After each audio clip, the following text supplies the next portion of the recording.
Yeah, SEGA cooked, and it's actually fascinating to see how they've gone 3 for 3 with making good video games. Where many were skeptical on the release of this game, SEGA decided to drop an open beta to everyone to show that they have created one of the best kart racers in 2025.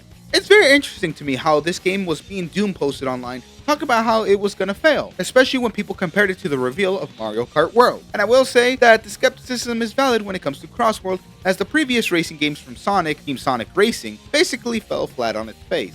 So get buckled up, crew, because we're gonna speed our way through Sonic Racing CrossWorlds and talk about what I enjoyed from the beta, and what I think are some areas I hope they fix up a little before the release, and more importantly, how Sonic Racing CrossWorlds has become the best kart racer in 2025.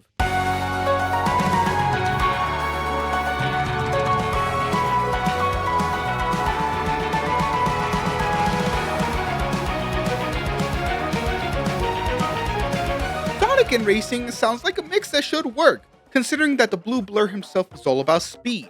Yet, looking into his history, Sonic has had a mediocre lineup of racing games, where some may be seen as good for the sake of nostalgia, others being terrible in some way, or they're just actually amazing, but those are far and few in between. So when it came to booting up CrossWorlds for the first time, I kept an open mind, and I found myself genuinely having a fun time with this game. And if I had to explain how the gameplay is for Sonic Racing CrossWorlds, I would say it's engaging. Immediately, you are given two options, play and online. Though online is only available once you finish racing a Grand Prix. Maybe that's just me, but that's how I was only able to play online after I played a whole Grand Prix. Either way, once you boot either option, you're able to race, and the races themselves are a blast. I'll talk about the offline and online modes in depth in a bit, but both are the same when it comes to gameplay. The races themselves are fast-paced and chaotic, as 1 minute you could be doing well, and then the next thing you know you are in the far back. And if there's one thing I can appreciate is how the items in this game are very crucial, as it's a huge deciding factor if you're gonna win or lose a race. The items come in 4 categories: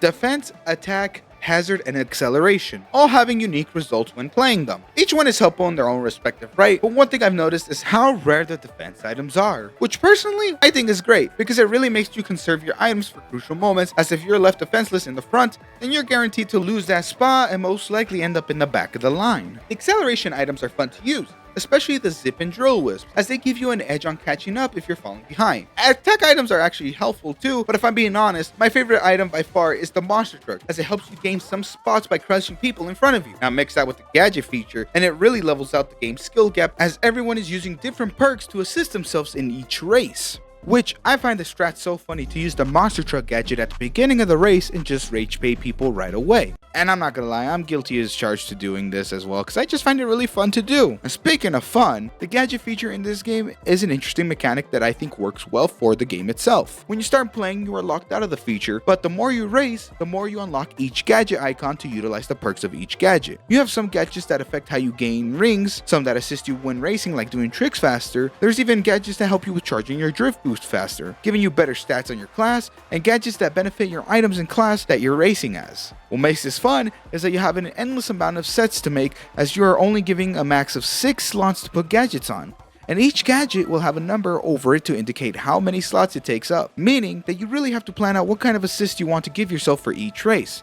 And I will say that it's a game changer, as it really levels out the skill gap between players. That's not to say that if you're good at this game, you're going to stay with the rest of the players in each race, as if you do learn the mechanics of this game pretty well, you can basically learn how to stay ahead of everyone without getting hit. Drifting is fun, and the boost has 3 levels to charge, making it possible to move faster on certain areas. Like instead of just driving on a long straight, you can use the drift mechanic to give yourself small bursts of boost to give a better time or placement. And one of the other racing mechanics, although less in depth like drifting, is still fun to use. And that mechanic is the air tricks mechanic. It's an alternative way to get boost, as performing 3 tricks gets you a boost gauge. It's also entertaining to use because it reminds me of how Generations had a trick mechanic for Sonic at certain segments in the game, although this time you can use it for anyone. And now while everyone is using Jet, Sonic, or Shadow, literally that's all I've seen in the beta minus a few Amy and Cream players, I chose the best character in the game to use this mechanic on, the fat yoke himself, Eggman. Oh my god, look at this guy just styling with extreme gear. Tony Hawk has nothing on Eggman, and this game's a 10 out of 10 alone because of Eggman being able to style it on extreme gear! One other aspect that makes CrossWorld fun is the amount of characters that you can play as. Aside from the characters that you play in the beta, there's a full roster of Sonic characters you can play as, and even guest characters from other SEGA titles. And that's pretty sick if you ask me. I mean, we got Hatsune Miku, what more do you need? There are also guest characters from other franchises that will join on release day and post-launch, which is seen as controversial, mainly because of the price of this game. But I'll talk about that later. For now, I just want to say that I love how many characters are in this game, and it's also nice to see how each character belongs in a different class. These classes consist of speed, acceleration, power, and handling, each giving you a benefit on top of your vehicle stats. And it's cool, as it basically means that if I want a fast car and I find it too hard to drive in it, then I could just choose a character who specializes in handling, like Amy for example, to drive better. Or if I want more speed in my overall stats, I can select a character like Sonic to give my speed stats a boost. It's a really nice mix because it allows versatility on both the car and the character, making it so you don't have to stick to one set vehicle or character. That, or you could just select one character because they're your favorites and call it good. I mean, heck, for the majority of this video, you're probably going to see me using the extreme gear crazy style as Eggman. And following up on that, what's a race without its locations? And the beta for Sonic CrossWorlds has plenty of tracks to play in. The maps that were given consisted of East Stadium, Rainbow Garden, Water Palace, Colorful Mall, Metal Harbor, Mystic Forest, Apodos, Wonder Museum, and Sand Road. First off, that's a lot of maps for a beta, and I'm genuinely impressed with the confidence SEGA has to show off its many tracks for the game. Not only that, but if they're allowing us to play this many maps, that just means that they have way more in store for the full game. It also has me excited to see how the other tracks are going to be, because the tracks that were given did not disappoint. There are some that I do prefer over others, like Metal Harbor and East Stadium to name a few, but I found enjoyment in each map as they all are unique in their own way level design wise. Some will have you flying more or traversing through water, while others have plenty of opportunities to do air tricks and find crazy shortcuts to get yourself up in the racing placement. However, the best part of these races and their tracks is when we do the very thing that this game's title is called, CrossWorlds. Now, boo me all you want, it fuels my ego. During the second lap of each race, you'll be able to go through a portal and go to different maps for the duration of that lap. It's random, so you'll never know where you're heading until you go through the ring. And it's also cool because it allows us to see the maps that aren't available to play in the beta, like Dragon Road, Sky Road, and even Holoska, to name a few. Not only that, but it also allows for players to have a chance to catch up and try to snag first place, as it essentially throws your rhythm off from the current map, and you are left to figure out how to adapt on the CrossWorld section. It's also intriguing to see how if you're in the lead and you get to the CrossWorld segment, you essentially are the one to dictate which ring you want to go through. And often it'll be one with a preview of a track, or one that is completely random. It's by far a blast to get to this segment, as you'll never know what's up ahead. And one other aspect of these segments is how occasionally you'll get a frenzy bonus on certain CrossWorld tracks where you'll be given the ability to either get a level 4 boost or the infinite wisp boost. And to me, it's just amazing because it incentivizes you, the player, to pick an option that can benefit you or possibly sabotage you during the race. And overall, these segments are just great, and I really hope they add more frenzy bonuses in the full release, as it seems like these races can become extremely chaotic real quick. Well, more chaotic than it already is. And as I've briefly mentioned just now, your vehicle will change to a flight mode or a boat mode depending where you're at the game, and they switch up the gameplay big time. Flying makes it so that you can only boost up and down, while going through water,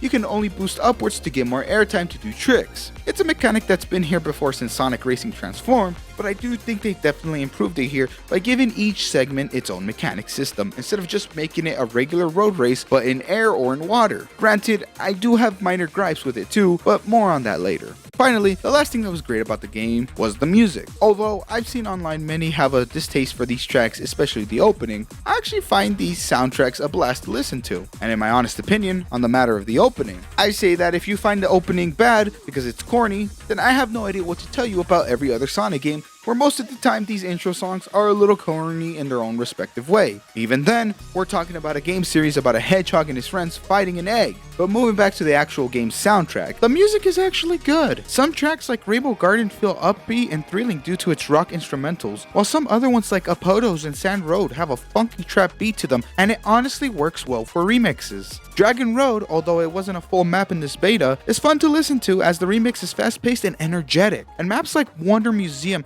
has this fun beat that just makes you enjoy the entire course. And if I'm being honest, I love Water Palace soundtrack as it feels very triumphant. And what's also cool is how by the third lap of all these soundtracks, they change and speed up, as it really gives you that realization that this is the grand finale to the race. Overall, I'm not really sure why people were dissing the soundtracks too much, because even the ones that SEGA has shown on YouTube has some gems in there for the game. I know a lot of people aren't big fans of the EDM style music that they've done, but I absolutely find it slapping in this game because it reminds me a lot of older racing racing games like Long Gone Midnight and Midnight Club 2. So it's without a doubt in my opinion that these remixes are amazing, and I for one feel like it properly fits the racing aesthetic here for Sonic Racing. And honestly, I'm actually impressed with what the beta gave us and how the gameplay handled itself, and it genuinely makes me excited for what's to come on launch day. And when this game launches, we will definitely get to see more of the offline mode, because surprisingly, that mode was limited compared to the online mode. As you see, during the online mode, you just race against other players in various tracks that are chosen by a player at random. And this also helps increase your player rank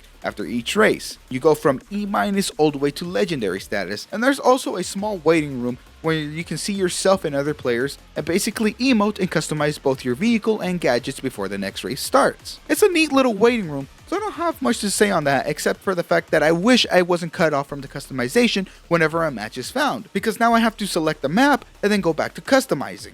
Frankly, I think just allowing you to keep customizing even when a match is found would help a lot with that. I know it's a nitpick of mine, but it's a problem that I've come across plenty of times when playing the online mode. And as a side note, at the time of this recording, the festival mode dropped and it's absolutely amazing. You basically play in 3 teams of 4, racing like normal, except you get a chance to get a higher placement depending on the requirements of the race. They vary, but I do enjoy the ring challenge where you and your crew have to gain the most rings from all the other teams. And what's also neat is how you all share a team charge, so if you fill it up, you all get a big burst of speed. And as a final side note, this whole event was dedicated to Joker, so there were some rewards you can get. The only thing I wasn't a big fan of was just how it limited you to only doing festival mode instead of just going to the regular online mode. And other than that, the rest of the game lies in offline mode. Here you basically race Grand Prix against bots in different difficulty settings. You start off by racing 3 different tracks, and by the final 4th race, you end up racing through all 3 tracks. It serves as a grand finale and a test of skill to see if you've learned these tracks' layouts. Though, what makes this exciting is the rival system, as when you select a character, you are given a rival to race against throughout the Grand Prix you are in, and sometimes you are given the option to choose a different rival that is higher in the difficulty meter, giving you the chance to increase the challenge of your races. I find this fun because I've always felt that most racing games these days make the AI a little too easy at times, but here it feels like I'm playing online, except it's not as hectic as online. I also find the rivals to be challenging as they're on your tail trying to outpace you, and it really makes you want to learn the tracks better so you can find the most optimal way to keep your speed up and stay in the lead. And what's also cool about the rival system is that at the beginning of the race, you and the rival will banter between each other, giving really cool lines of dialogue. Or some unhinged ones like this one between Sonic and Rouge. Don't get distracted, handsome. We're here to race, so keep your eyes on the road. Come on, you're talking to a pro here. I know how to handle the curves like an expert. So does that mean Sonic's clapping Rouge? And while it's cool to have this rival system, it isn't the only fun aspect of the offline mode. There are time trials too, where you can practice tracks and try to get a good time in each one. For the beta, there's only one time trial, and it is tough. You can practice a lot and maximize the most out of your gadgets, but you'll need to be perfect during these time trials if you want to hit the S rank, because I find it insane how difficult it is to achieve it. That S rank really makes you learn how to become fast, as the difference between an A rank and an S rank is by a whole 10 seconds, meaning that if you're struggling just like me to get an A rank already, then I wish you the best, because no matter how much I tried, I just couldn't figure out the best route to get an S rank. It's clearly a skill issue for me, and that's perfectly fine, because I do find the time trials thrilling since it does give you a reason to come back and train more on these tracks. And honestly, it genuinely feels great seeing your personal time improve upon each practice session. Finally, it isn't much, but I do enjoy the customization for the vehicles in this game. Aside from the vehicles that you are given, you can make custom ones where you can mix and match parts to make your own ride. And there's a cool decal system too, although I do wish it wasn't so limited, as you can't stack decals on top of each other, which I sorta understand because this might be a way to stop people from making very suspicious decals. But I think that job is done already by limiting the decals to only 4 in the front and 4 in the back. Either way, with what was given, I made the most out of it and created Metal Sonic for Eggman and the Phantomobile for Joker. Persona! To wrap up this video, I wanted to go over some parts of this game I did find problematic. The driving mechanics are a little rough in my own opinion. Turning while in boat or play mode is still a bit tough for me even when I turn the steering sensitivity up. So I just hope this can be polished a little bit because I hate having to slow down at certain points just to sharpen my turns. And I know this is still a beta, but I sure hope that the gadgets are more useful in the full release, because there are some that aren't worth using, like having an extra slot for items or making your items bigger. I don't know, Maybe they work well for others, but I just haven't seen a reason to use them myself. So with that said, let me know in the comments if you did find them useful. I would love to hear what you guys think. One other genuine problem that I did have was how some of the items are inescapable, especially when it comes to the ghost item, as when it directly attacks you, you can't really outpace it and you're just set up to get screwed over. And I think it's annoying because when you're playing in a lobby where everyone starts using it, it just becomes a little bit frustrating. Maybe that's just a skill issue on my end, but I do feel like it gets a little bit tiresome at some points. While it isn't a beta issue, I do find the price of this game insane. Well, if I'm being honest, I find that any video game being released these days, their prices are just outrageous. I shouldn't have to pay almost $100 for one game. Video games should be a form of entertainment that anyone could get into instead of a luxury. And so with that said, the biggest question arises when playing this beta. Is Sonic Racing CrossWorlds worth buying? Yes, absolutely. Despite the prices, if you manage to play this game more than a couple hours and you found some enjoyment out of it, then you'll definitely get your money's worth. With that said, I'm still not a fan of some other choices that SEGA has made, like voiceless DLC characters. Hopefully they change that in the future, but granted, I still think it's really neat that they've implemented the addition of just a bunch of different characters to be as DLC. Not only that, but I'd rather pay that amount for a game that is accessible to any platform instead of paying well over $500 to buy a new console just to play one game. And on top of that, SEGA has always been known to put their games on sale, so you'll definitely get a good price drop for this in the future if you choose to wait. Overall though, SEGA cooked, and Sonic Racing's CrossWorld is a kart racer that made me realize I haven't had this much fun in a long time with the racing genre itself. With a little bit of polishing before the release, I think this might be one of the best kart racers of 2025. And it makes me excited to see how the future of Sonic is going to look, because there's a clear passion to the IP, and all we can do now is give honest feedback and support Sonic in any way possible without spewing negativity to others. Up, over, and gone. And if you made it this far, then congratulations, you made it at the end of this video. And if you did enjoy this video and want to see more, make sure to like and subscribe. I always appreciate you guys coming back and watching these videos. It really means a lot to me. And with that said, I will catch you guys on the next one. See ya!